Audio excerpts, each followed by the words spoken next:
మనము ఆశించేటువంటిది దేవుని లేఖనములో గ్రేస్, కృప. ఈ కృప అనే మాట అందరికీ ఇష్టమే.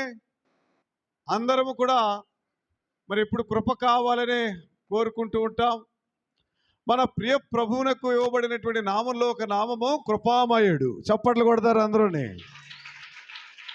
అయితే కృప అంటే ఏమిటి? కృప అనగా ఏమిటి? సరి అయిన అర్థము అందరికీ తెలియకపోవచ్చు. దేనికి మనము అర్హులమో, దేనికి మనము యోగ్యులమో, దేనికైతే మనము అర్హులమో ఆ శిక్ష నుండి తప్పించేదే కృప. చెయ్యెత్తి దేవునికి అందరూ వందనాలు చెప్పండి బిగ్గరగా. అలాగనే దేనికి అయోగ్యులమో, దేనికి అనర్హులమో ఆ దీవెనను ఇచ్చేటువంటిదే కృప. చప్పలు కొడుతూ దేవుని స్తుతించండి. హల్లెలూయా. విద్య లేని పామరులను పిలిచాడు, దివ్యమైన బోధలెన్నో చేశాడు.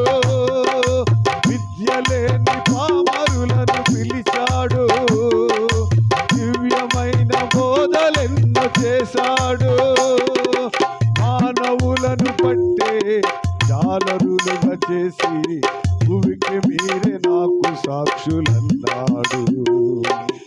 ఆదరి చేరే తారే కనరాతే సంధ్య వెలుగు కనుమరుగైపోయే. దేవునికి స్తోత్రం. గొప్ప బోధకులు, గొప్ప ప్రవక్తలు గొప్ప అద్భుతాలు చేశారు, గొప్ప కార్యాలు చేశారు, గొప్ప పనులు చేశారు. యోగ్యత లేదు, అర్హత లేదు. కృపగల దేవుని నమ్ముకున్నారు గనక యోగ్యత లేనప్పటికీ, అర్హత లేనప్పటికీ ఆ కృపామైన యొక్క కృపను బట్టి గొప్పవారయ్యారు. దేవునికి స్తోత్రం. హల్లెలూయా. దైవ కృప, దేవుని కృప. దేనికి అర్హులమో, ఏ శిక్ష నుండి మనలను తప్పిస్తుందో ఆ శిక్షకు అర్హులమే, ఆ శిక్ష మనకు పడడానికి యోగ్యులమే, శిక్షించడానికి యోగ్యులమే. అయినప్పటికీ శిక్ష నుండి తప్పించేది కృప. దేవుని స్తోత్రం. ఇంకా మనందరికి అర్థమయ్యేలాగా ఇంకో మాట చెప్పాలంటే, ఏమీ కష్టపడకుండా ఉత్తనే వచ్చే సహాయమే కృప. ఏమీ కష్టపడకుండా వట్టినే వచ్చే సహాయము కృప. అదే టైగారు. పనికి వెళ్తే డబ్బులు ఇస్తారు, ఉద్యోగానికి వెళ్తే జీతం ఇస్తారు, వ్యాపారం చేస్తే లాభం వస్తుంది, వ్యవసాయం చేస్తే దిగుబడులు వస్తాయి. అది ఏమీ చేయకుండా వచ్చే సహాయం. ఏ విధమైనటువంటి పని, ఏ విధమైనటువంటి మరి కష్టం లేకుండా ఉచితంగా పొందే సహాయమే కృప. దేవునికి స్తోత్రం. కృప రావాలి, కృప కావాలి, కృప పొందుకోవాలి. కృప కొరకు ఎదురు చూస్తూ ఉంటాం. అయితే ఈ మధ్యాహ్నపు వేళ కృప మన దగ్గరకు నిలుక్కుంటూ రావాలి. ఎవరి దగ్గరికి కృప వస్తుంది? ఎవరిని నిలుక్కుంటూ కృప వస్తుంది? కృపగల దేవుడు ఎవరికి కృపను అనుగ్రహిస్తాడు? ఏ సహోదరి సహోదరులారా, ఒక విధంగా చెప్పాలంటే మన పేటల్లో ఒక 50-60 సంవత్సరాల కిందట కరెంటు లేదు, లైట్లు లేవు, రేడియోలు కూడా లేవు ఎవరికని. ఇలాంటి వర్షాకాలం అయితే మన పితరులు చాలా ఇబ్బంది పడ్డారు. అయితే మన పేటలలోనికే మొట్టమొదటిగా దేవుని కృప నిలుక్కుంటూ రావడానికి కారణం, దేవునికి స్తోత్రం, మన పితరులందరూ కూడా దేవునిని వెతికారు. దేవునికి స్తోత్రం. హల్లెలూయా. బ్యాంక్ అకౌంట్లు లేకపోయినా ఆ బొడ్లో ఎట్టుకున్నదే దేవునికి కానుకగా ఇచ్చారు. చప్పట్లు కొట్టండి.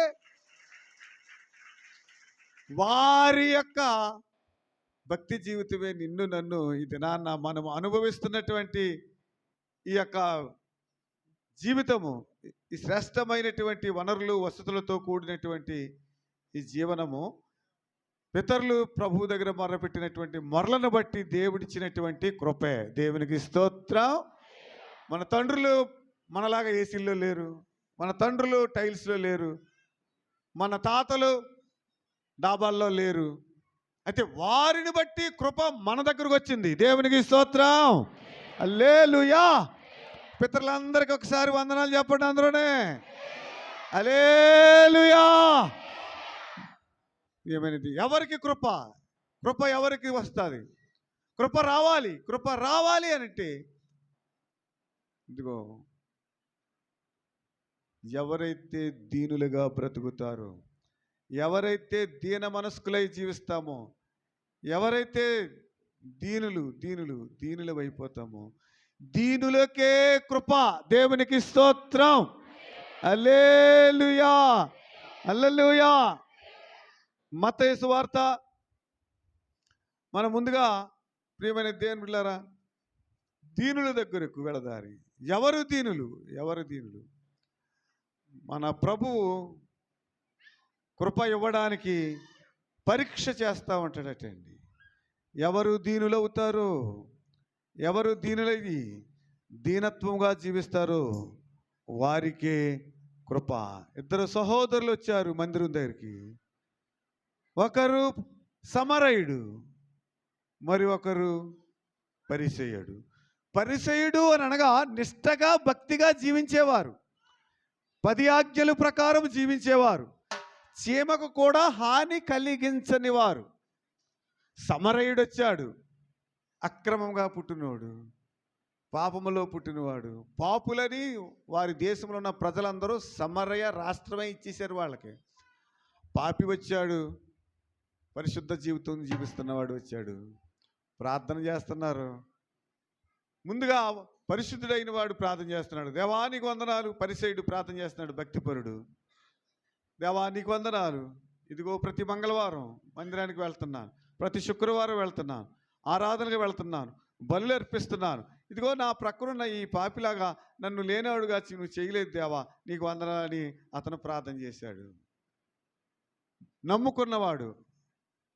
అయితే పాపి అయినటువంటి ఆ అక్రమంగా పుట్టినటువంటి ఆ సమరయుడు ప్రార్థన చేశాడు, దేవా పాపినైన నన్ను కరుణించుము. దేవుని స్తోత్రం. కృప సమరయుడి దగ్గరికి వెళ్ళిపోయింది, పాపి దగ్గరికి, దీనత్వం తగ్గించుకున్న వాడి దగ్గరికి వెళ్ళిపోయింది. భక్తుడే, నీతిమంతుడే, నమ్మినవాడే. అబ్రహాము దేవుని నమ్మిన అది అతనికి నీతిగా, నీతిమంతుడే పరిసయ్యుడు. పరిసయ్యుడు నీతిమంతుడే, భక్తిపరుడే, ఆరాధనకు వెళ్ళేవాడే, మందిరంలో ఉన్నవాడే. కృప మాత్రము సమరయుని దగ్గరికి వచ్చింది. దేవునికి స్తోత్రం. హల్లెలూయా. నీతి కన్నా దీనత్వము గొప్పది. నీతిగా జీవించడం కన్నా దీనత్వం, దీనులైపోవడం.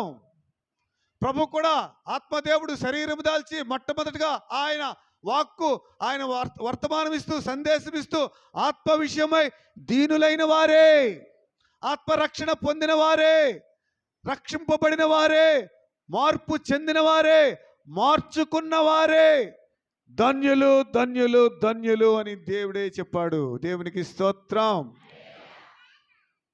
నీతిమంతుడు, భక్తిపరుడు, పరిసయ్యుడు కృప పొందలేకపోయాడు. పాపి అయినప్పటికీ దీనుడైపోయాడు. దేవా పాపినైన నన్ను కరుణించు. దేవునికి స్తోత్రం. బల్ల దగ్గరకు వస్తున్నాం. పరిసయ్యునిలాగా మన భక్తి మనకు గర్వమవుతుందా? మన భక్తి జీవితం, దేవా పాడుతున్నాను, వాక్యం చెప్తున్నాను, చదువుతున్నాను, మాకు ప్రార్థన చేస్తున్నాను, ఉపవాసం ఉంటున్నాను, కానుకిస్తున్నాను, వద్దు వద్దు వద్దు, మంచిది అవన్నీ, కానీ వాటిని బట్టి మనకు గర్వం రాకూడదు. కృప పొందుకోలేము. కృప పొందుకోవాలంటే భక్తిపరుడివే, దీనుడిగా ఉన్నప్పుడే, నీతిమంతుడివే దీనుడిగా ఉన్నప్పుడే, దీనుని దగ్గరకు కృప వచ్చిందిరా. దేవునికి స్తోత్రం. హల్లెలూయా. ఎవరైతే దీన మనస్కులై ఆయన బలిష్టమైన రెక్కల క్రింద చప్పలు కొడతారే. హల్లెలూయా, హల్లెలూయా. మొదటి పేతురు పత్రిక 5వ అధ్యాయం 5వ వచనంలో అంటాడు, అహంకారులు అహంకారులు అహంకారులు వారు ఏదో అనుకుంటారు, ఏదో చేసామనుకుంటారు, ఏదో చేస్తున్నాం అనుకుంటాం, ఏదో సంపాదిస్తున్నాం అనుకుంటాం, ఏదో బ్రతుకుతున్నాం అనుకుంటారు. అహంకారుల దగ్గరకు కృప రాదు. నేనే నేనే నేనే నేనే నా మాటే నేను చెప్పిందే రాదు. కృప రాదు. కృప దూరం అయిపోయింది, వచ్చింది కానీ అనేకులకు నీతిమంతుల దగ్గరకు కృప వచ్చి దూరం అయిపోయింది. ఉచితమైన సహాయం, దేవుని సహాయం ప్రభు నమ్ముకున్న వారి దగ్గరకు వచ్చింది, కానీ అహంకారులను ఆ కృప విడిచి వెళ్ళిపోయింది. మొదటి పేతురు పత్రిక 5వ అధ్యాయం 5వ వచనం చదువుతారు.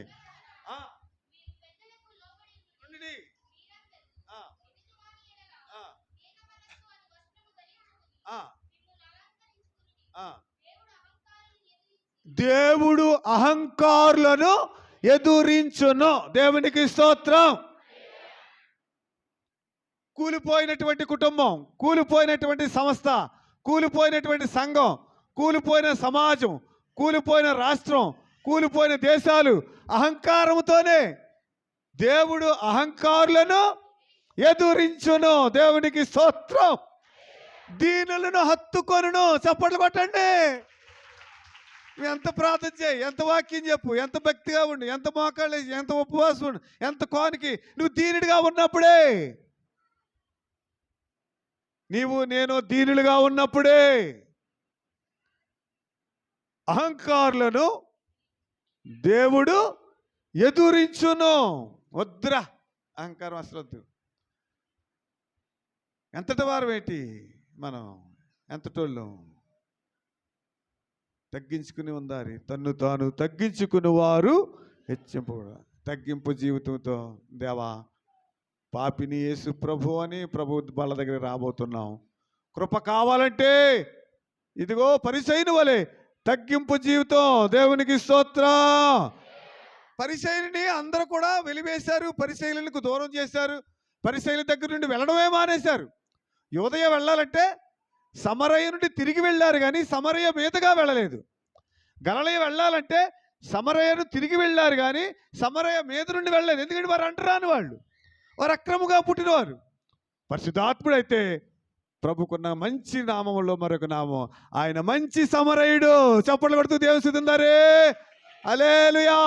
ఎవరైతే త్రోసివేయబడ్డారో, ఎవరైతే విడివబడ్డారో, ఎవరైతే వెకిలిగా మాట్లాడారో, ఎవరైతే చులకనగా చూడబడ్డారో, ఎవరైతే పాపి అని చెప్పారో, ఆ పాపిని యొక్క పేరు ప్రభు పెట్టుకుని మంచి సమరయుడు, గుడ్ సమరైటన్ సంస్థ, బిల్లీ గ్రహాం గారిది ప్రపంచమంతటా అతి పెద్ద సంస్థ.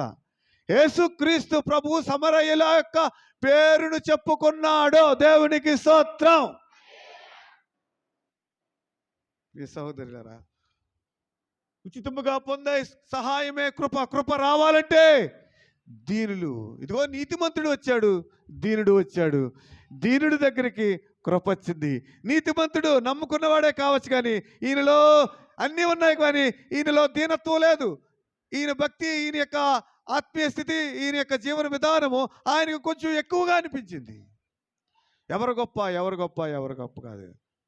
సర్వ ప్రపంచంలోనూ యేసే గొప్ప. దేవునికి స్తోత్రం. హల్లెలూయా, హల్లెలూయా. ఎంత గొప్పతనం ఏంటి, మనకు 70 సంవత్సరాలు 80 సంవత్సరాలు అధిక బలం ఉంటేనే అది గొప్ప. గొప్ప ఎవరు గొప్ప, ఎవరు గొప్ప కాదు. సర్వములోనూ యేసయ్యే గొప్పవాడు. దేవుని స్తోత్రం. ఆయన తన నోటి మాట చేత సృష్టిని చేసినటువంటి దేవుడు. దేవునికి స్తుతి కలుగును గాక. హల్లెలూయా. కృపను ఇవ్వడానికి పరీక్ష చేస్తూ ఉంటాడు ప్రభు వారు. ఒక సందర్భంలో ఒక చోట వాక్యం చెప్తుంటే ఒక అమ్మ వచ్చింది. ఆ అమ్మ వచ్చి, అయ్యా నా కుమార్తెకు మరి బలహీనతగా ఉంది, శోధనలో ఉంది, సాతాను పెట్టి పీడిస్తుంది, నా కూతుర్ని బాగు చెయ్యి అని అన్నది. ఆమె కనాను స్త్రీ, ఈయనేమో ఇశ్రాయేలీయుడు. ఆమెకు కుమార్తెను స్వస్థపరచడం అనేటువంటి ఆశ ప్రభువులో ఉంది. కానీ ప్రభువు ఆ కృప ఇవ్వడం కొరకు ఆమెను పరీక్షిస్తున్నాడు. అమ్మా, మరి ఇశ్రాయేలీల కొరకే, స్వస్థత కొరకే నేను వచ్చాను కానీ లోకస్తుల కొరకు కాదు అని మొదటగా అన్నాడు.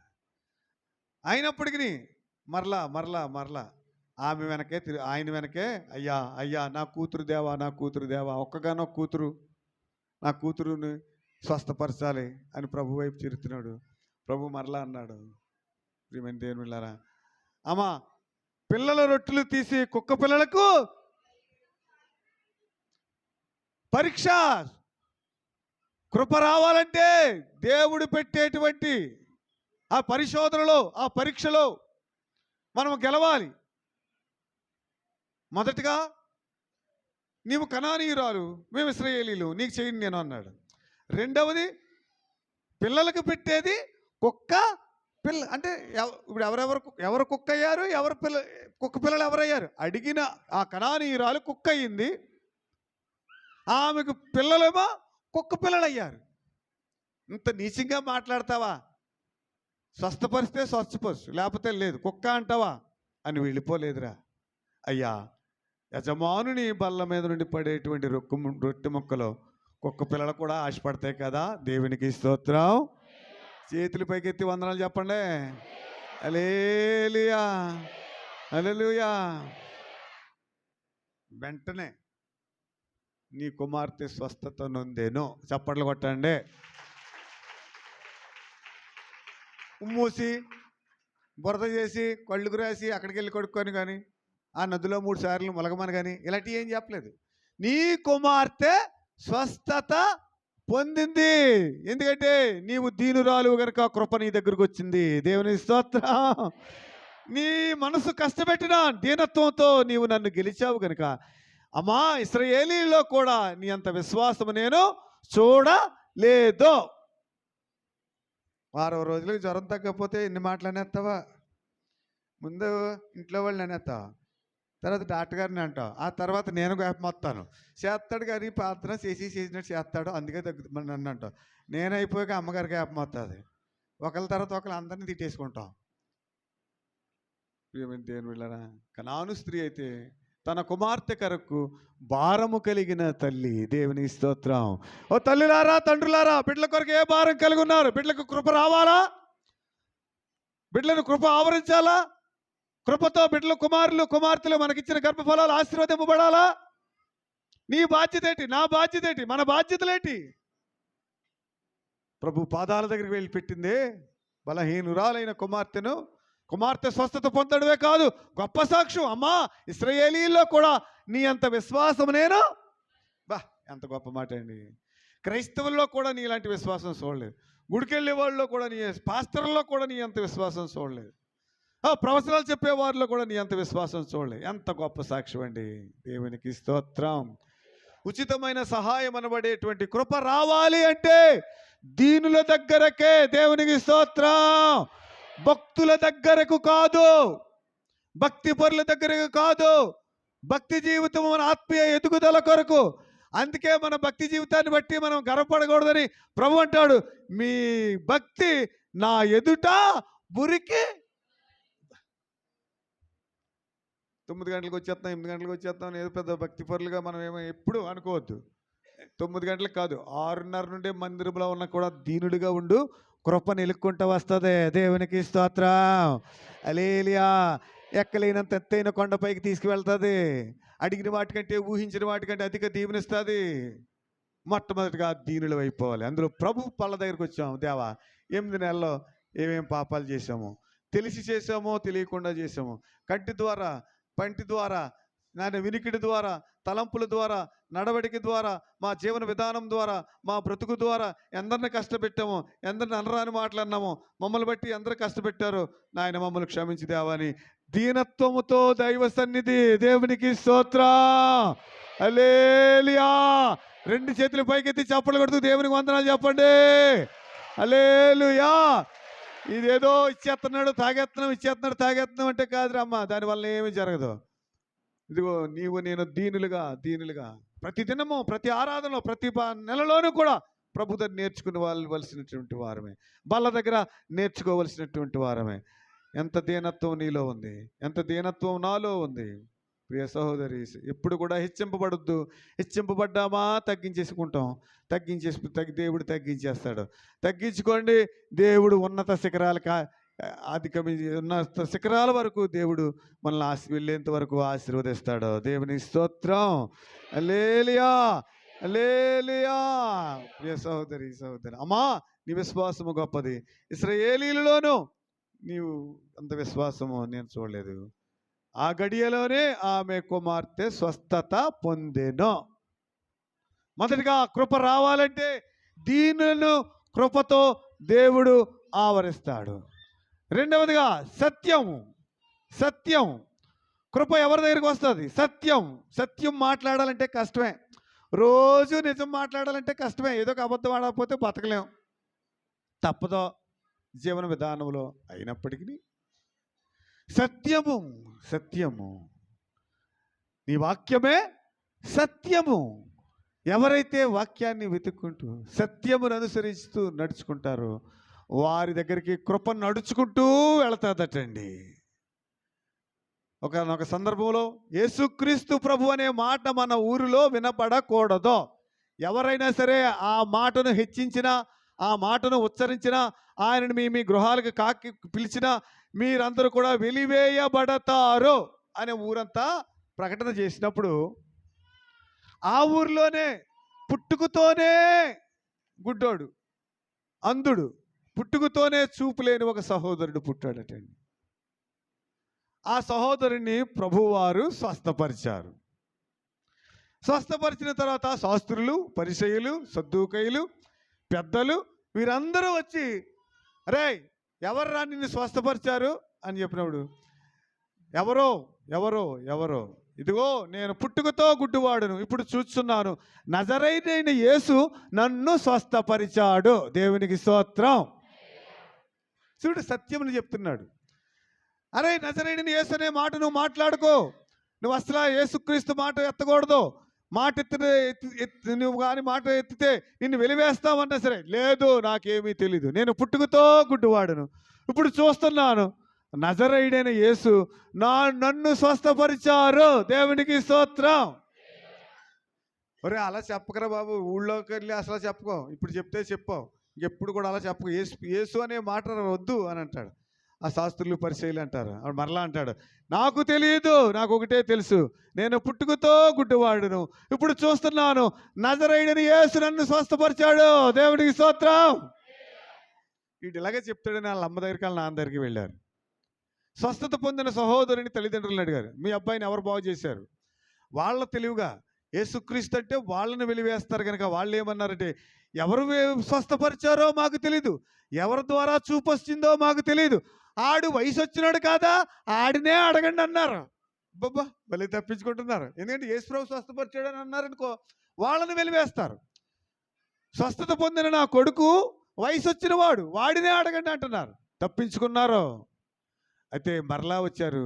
మరలా వచ్చినప్పుడు మరలా ఆ చూపు పొందినటువంటి స్వస్థత పొందిన సహోదరుడు అడిగినప్పుడు ఆ సహోదరుడు, నాకు ఒకటే తెలుసు, నేను పుట్టుకతో గుడ్డివాడును, ఇప్పుడు చూస్తున్నాను, నజరేయుడైన యేసు నన్ను స్వస్థపరిచాడు. దేవుని స్తోత్రం.